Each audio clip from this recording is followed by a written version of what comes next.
नमस्कार, मैं प्रिया, आपका स्वागत है बिहारी न्यूज में। चलिए जानते हैं देश विदेश की 11 प्रमुख खबरों को। निर्मला सीतारमण ने 5वीं किस्त में प्रवासी मजदूर और शिक्षा क्षेत्र पर दिया ध्यान। वित्त मंत्री निर्मला सीतारमण ने 20 लाख करोड़ रुपए के पैकेज से संबंधित 5वां और आखिरी ऐलान किया है। वित्त मंत्री ने कहा है कि प्रोत्साहन पैकेज की 5वीं किस्त में 7 मुद्दों मनरेगा, स्वास्थ्य और शिक्षा, कारोबार की सुगमता, सार्वजनिक उपक्रम और राज्य सरकारों से जुड़े संसाधनों पर ध्यान दिया है। इसके साथ ही वापस लौट रहे प्रवासियों के रोजगार के लिए मनरेगा योजना को बजट में 61,000 करोड़ रुपए से अतिरिक्त 40,000 करोड़ रुपए आवंटित किए हैं। वहीं प्रवासी मजदूरों के लिए दाल भी 3 महीने पहले एडवांस में दे दी गई है। शिक्षा के क्षेत्र में ऑनलाइन एजुकेशन का इस्तेमाल किया जा रहा है। स्वयं प्रभा DTH चैनल में पहले 3 थे और उसमें 12 और नए चैनल जोड़े जा रहे हैं। वहीं प्रधानमंत्री नरेंद्र मोदी कल्याण योजना के तहत मौजूदा तकनीक का इस्तेमाल किया गया है और इसीलिए नकदी का डायरेक्ट बेनिफिट ट्रांसफर किए जाने की बात भी कही गई है। केंद्रीय मंत्री पीयूष गोयल ने सभी जिलों से श्रमिक स्पेशल ट्रेन चलवाने का किया दावा। प्रवासी मजदूरों की आवाजाही को देखते हुए भारतीय रेलवे अप्रेंटिस रोड से जुड़े सभी जिलों में श्रमिक स्पेशल ट्रेन चलाने को तैयार है, जिसकी जानकारी केंद्रीय मंत्री पीयूष गोयल ने दी है,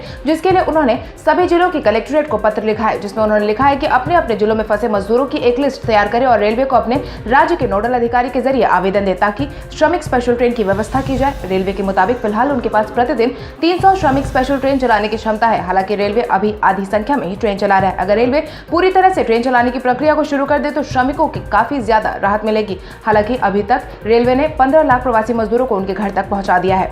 घर जाने के लिए प्रवासी मजदूर ने चुराई साइकिल, लिखा खत। कोविड-19 के बढ़ते प्रभाव के कारण वर्तमान समय में प्रवासी मजदूर काफी ज्यादा मजबूर नजर आ रहे हैं। सरकार ने भले ही मजदूरों की आवाजाही के लिए श्रमिक स्पेशल ट्रेन का परिचालन करवा दिया है, लेकिन पैदल आने वाले मजदूरों की संख्या में कोई कमी नहीं देखी जा रही है। इसी क्रम में बीते दिन राजस्थान के भरतपुर में उत्तर प्रदेश के बरेली के रहने वाले एक मजदूर को अपने घर जाने के लिए किसी की साइकिल चुरानी पड़ी और चोरी के बाद उसने वहां पर माफी मांगते हुए एक पत्र भी लिखकर छोड़ दिया, जिसमें उसने चोरी करने का कारण बताया। जिसके तहत मजदूर ने लिखा, नमस्ते जी, मैं आपकी साइकिल लेकर जा रहा हूं, तो हो सके तो मुझे माफ कर देना क्योंकि मेरे पास कोई साधन नहीं है, मुझे बरेली तक जाना है, आपका मजबूर मजदूर। जिसके बाद मजदूर का लिखा हुआ यह पत्र सोशल मीडिया पर काफी तेजी से ट्रेंड कर रहा है। वहीं इसके साथ ही सरकार की कोशिशों पर भी सवाल उठ रहे हैं। 10 राज्यों के 30 शहर में तेजी से फैल रहा है कोविड-19। देश के 10 राज्यों के 30 शहर में कोविड-19 बड़ी तेजी से फैल रहा है। केंद्रीय स्वास्थ्य मंत्रालय के मुताबिक देश के 80% कोविड-19 संक्रमण के मामले में 30 नगरीय निकाय शामिल है, जिसमें कि महाराष्ट्र, तमिलनाडु, गुजरात, दिल्ली, मध्य प्रदेश, पश्चिम बंगाल, राजस्थान, उत्तर प्रदेश, तेलंगाना, आंध्र प्रदेश, गुजरात और उड़ीसा ऐसे राज्य है जहां पर कोविड-19 बड़ी तेजी से अपने पैर पसार रहा है, जिसका खुलासा सेक्रेटरी द्वारा हाल ही में जारी किया गया है। और सबसे ज्यादा प्रभावित नगरीय निकायों के अधिकारियों के साथ बीते दिन बैठक के बाद भी यह जानकारी दी गई है। वहीं आयोजित बैठक में कोविड-19 के रोकथाम के लिए जरूरी दिशा निर्देश जारी करने की बात कही गई है। इसके साथ ही प्रभावित इलाके में कंटेनमेंट जोन में हाई डबलिंग रेट को कैसे मैनेज करना है, इस बारे में भी चर्चा की गई है।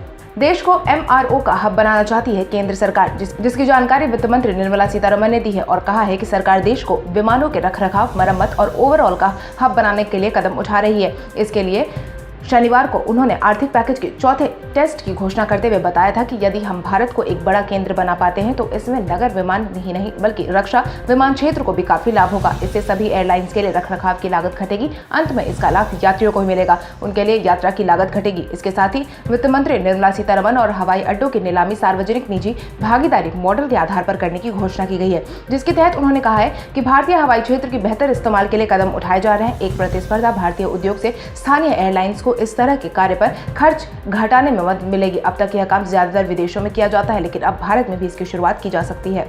गाड़ी में फास्टैग लगे होने के बावजूद देना पड़ सकता है जुर्माना। गाड़ी में फास्टैग लगे होने के बावजूद अब ग्राहकों को जुर्माना देना पड़ सकता है। सरकार ने तय किया है कि यदि कोई मोटर वाहन पर फास्टैग ठीक से काम नहीं कर रहा है या उसमें पर्याप्त राशि का रिचार्ज नहीं है तो वह टोल प्लाजा पर फास्टैग लेने में अगर घुसता है तो फिर उस वाहन से जुर्माना वसूला जाएगा। यानी कि अब सभी वाहन धारकों को फास्टैग में रिचार्ज रखना अनिवार्य कर दिया गया है। वहीं वाहन में लगने वाले पैसे वाहन पर लगने वाले टोल फी से दोगुने होंगे, जिसके लिए केंद्र सरकार ने इसके लिए अधिसूचना जारी कर दी है, जो कि 15 मई 2020 से ही देश में लागू हो चुका है। केंद्रीय सड़क परिवहन एवं राजमार्ग मंत्रालय के एक अधिकारी ने कहा है कि फास्टैग को अनिवार्य करते हुए महीने बीत गए हैं, लेकिन लोग अभी भी इसे सीरियसली नहीं ले रहे हैं। ऐसे ढेरों मामले देखे गए हैं जहां पर मोटर वाहन पर फास्टैग लगा है लेकिन उसमें पर्याप्त राशि नहीं होती है। ऐसे में वह सभी वाहन लंबी कतार लगाकर खड़े हो जाते हैं और टोल टैक्स की राशि को कैश से जमा करवाते हैं, जिससे काफी समय तक सभी गाड़ियों की लंबी कतारों में खड़ा होना पड़ता है। ओबामा ने की सार्वजनिक रूप से ट्रंप की निंदा। अमेरिका के पूर्व राष्ट्रपति बराक ओबामा ने कोविड-19 के इस माहौल से निपटने के लिए ट्रंप प्रशासन के तौर तरीकों की कड़ी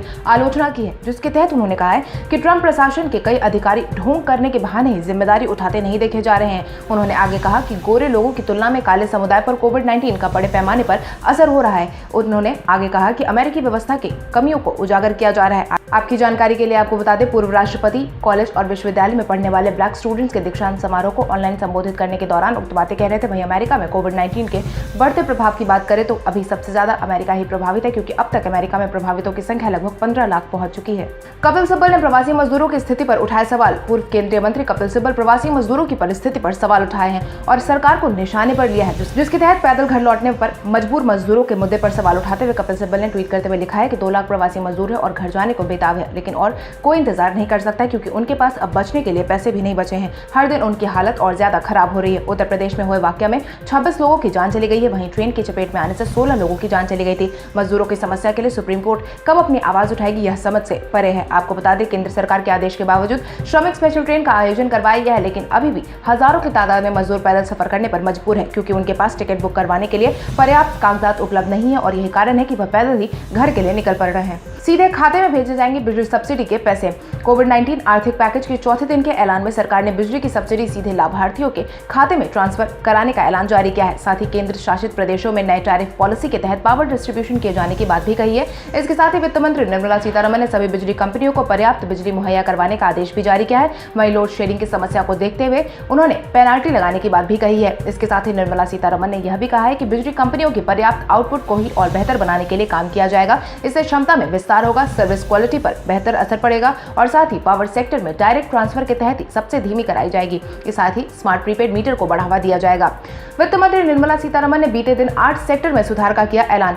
वित्त मंत्री निर्मला सीतारमण ने आत्मनिर्भर भारत पैकेज के तहत 8 सेक्टर की घोषणा की है, जिसके तहत उन्होंने कहा है कि प्रधानमंत्री नरेंद्र मोदी की पहचान मजबूत सुधारक के रूप में है और उन्होंने अपने कार्यकाल के दौरान जीएसटी, डीवीडी जैसे कई मुद्दों पर कई अहम फैसले सुनाए हैं। वर्तमान में हर सेक्टर के सामने कड़ी चुनौती है और इसका सामना करना होगा। आज का फोकस रिफॉर्म, परफॉर्म और ट्रांसफॉर्म है, जिसमें 8 सेक्टर यानी कि coal, mineral, defence, civil aviation, power distribution, space और एटॉमिक एनर्जी शामिल है। कोल सेक्टर में कमर्शियल माइनिंग को लागू किया जा रहा है। रक्षा क्षेत्र में आत्मनिर्भर होने की दशा में बड़ा कदम उठाया जा रहा है, जिसके तहत डिफेंस मैन्युफैक्चरिंग में एफडीआई की सीमा 49% से बढ़ाकर 74% कर दी गई है। एयर स्पेस बढ़ाने का फैसला किया गया है। सरकार को 1000 करोड़ की कमाई होगी। पावर डिस्ट्रीब्यूशन फैक्टर के लिए प्राइस पॉलिसी रिफॉर्म को लागू किया गया है। सोशल इंफ्रास्ट्रक्चर को मजबूत करने के लिए प्राइवेट सेक्टर इन्वेस्टमेंट पर जोर दिया गया है। इसके लिए 8100 करोड़ की घोषणा भी की गई है।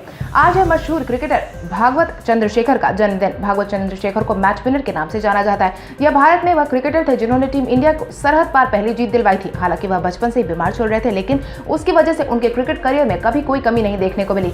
एक जमाने में भारत के स्पिन चौकड़ी कहे जाने वाले चंद्रा वेदी प्रसन्ना टीम के अहम सदस्य माने जाते थे, जिनके बिना मैच जीतना लगभग नामुमकिन होता था। चंद्रशेखर ने दुनिया के बल्लेबाजों को अपनी गेंदबाजी से पसीने छुड़वाए हैं। भारत के नाम अंतर्राष्ट्रीय क्रिकेट में वह बहुत ही ऊंचा स्थान भी प्राप्त किया। इनका बहुत बड़ा योगदान भी देखने को मिला है। वहीं उनके जन्मदिन पर आईसीसी ने उनकी तस्वीर को शेयर करते हुए जन्मदिन की खूब सारी बधाइयां भी दी हैं। चंद्रशेखर के क्रिकेट करियर की बात करें तो उन्होंने अपने 15 साल के अंतर्राष्ट्रीय क्रिकेट करियर में 58 मैच में 242 विकेट लिए हैं। वहीं आज चंद्रशेखर अपना 75वां जन्मदिन मना रहे हैं। तो चलिए बढ़ते हैं आज के सवाल की ओर। आज के सवाल कुछ इस प्रकार है। वित्त मंत्री निर्मला सीतारमण द्वारा आर्थिक पैकेज के तहत आत्मनिर्भर भारत योजना में किए गए ऐलान से आप कितने संतुष्ट हैं? कृपया कमेंट करके जरूर बताएं। इसके साथ ही आज के लिए बस इतना ही। देश विदेश की तमाम बड़ी खबरों से जुड़े रहने के लिए हमारे YouTube चैनल को सब्सक्राइब करें और बेल आइकन दबाना ना भूलें। धन्यवाद।